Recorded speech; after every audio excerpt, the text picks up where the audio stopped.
ሄሉላ አላዛር ይቅርታ የጸጸት ደብዳቤ ላከችለት። ይቅርታ የኔ ውድ፣ ምን አለ አንተን በጥፊ ባልመታህ፣ ምን አለ አብረን ብንሆን ኑሮ፣ ምን አለ ስለ ሁሉም ነገር በጣም ይቅርታ በድዬሃለሁ አለችው። ሰላም ጤና ይስጥልኝ። ምን የተከበራችሁ ስለ ህይወት ሚዲያ ተከታዮች እንዴት ናችሁ? ያለው እግዚአብሔር ይመስገን። ቻናል ሰውና ሰብስክራይብ፣ ላይክ፣ ሼር በማድረግ እንግዲህ አበረታቱኝ።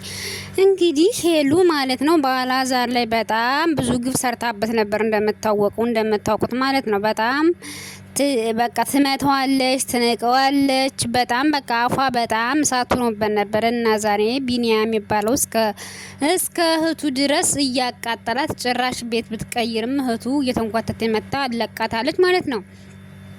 አንዳንድ ጊዜ ማለት ነው በቃ የምናደርጋቸው ነገር፣ በነገራችን ላይ ጥሩ ነገር ስናደርግም ቶሎ ነው የሚደርሰው፣ መጥፎ ነገር ስናደርስም ላይ ሰማይ ቤት ሞተ ምናምን አይደለም። በአሁን ጊዜ ማለት ጥሩ ካደረጋችሁ በምድር ልጅ ያላችሁ ራሱ ይደርሳችኋል፣ መጥፎ ከሆነ መጥፎ እና አንዳንድ ጊዜ ደግሞ ሰው የምትገፉ ሰዎች ማለት ነው ዙሮ እናንተን ነው የሚገፋችሁ።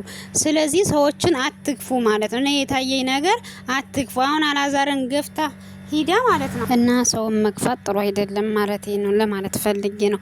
ሰውን ስትገፉ ጥሩ አይደለም እውነት። አሁን እሱን ገፍታ ሄዳ በቃ አሁን ዛሬ ጥሩ እንትን ላይ አይደለችም ማለት ነው። እና ጨራሽ ደግሞ እህቱ ትናንትና መታ እንደዚህ ነው ለሱ ታብራራለች፣ ለሱ ታግዛለች። ገባችሁ አይደለ?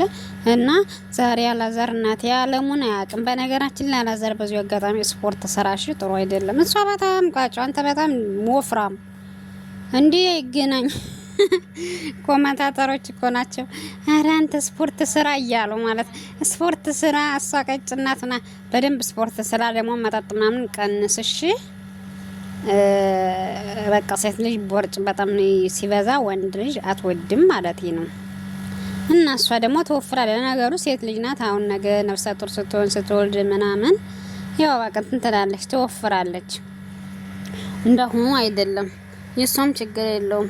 እነሱ እናት ያቅሉ እንትን ያልን ባንች ተገፍቶ ሂዶ ዛሬ አቅሉን አያውቀውም ማለት ነው። አቅሉን አያውቀውም።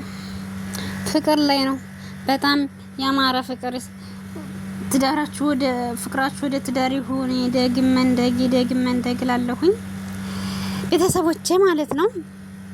አበረታቱኝ እንግዲህ ላይክ፣ ሰብስክራይብ፣ ሼር አድርጉልኝ፣ አባታቱኝ። መልካም ቆይታ። በሌላ ቪዲዮ እስከመጣ ድረስ እመጣላችኋለሁ። በሌላ ቪዲዮ አልቆይም ማለት ነው።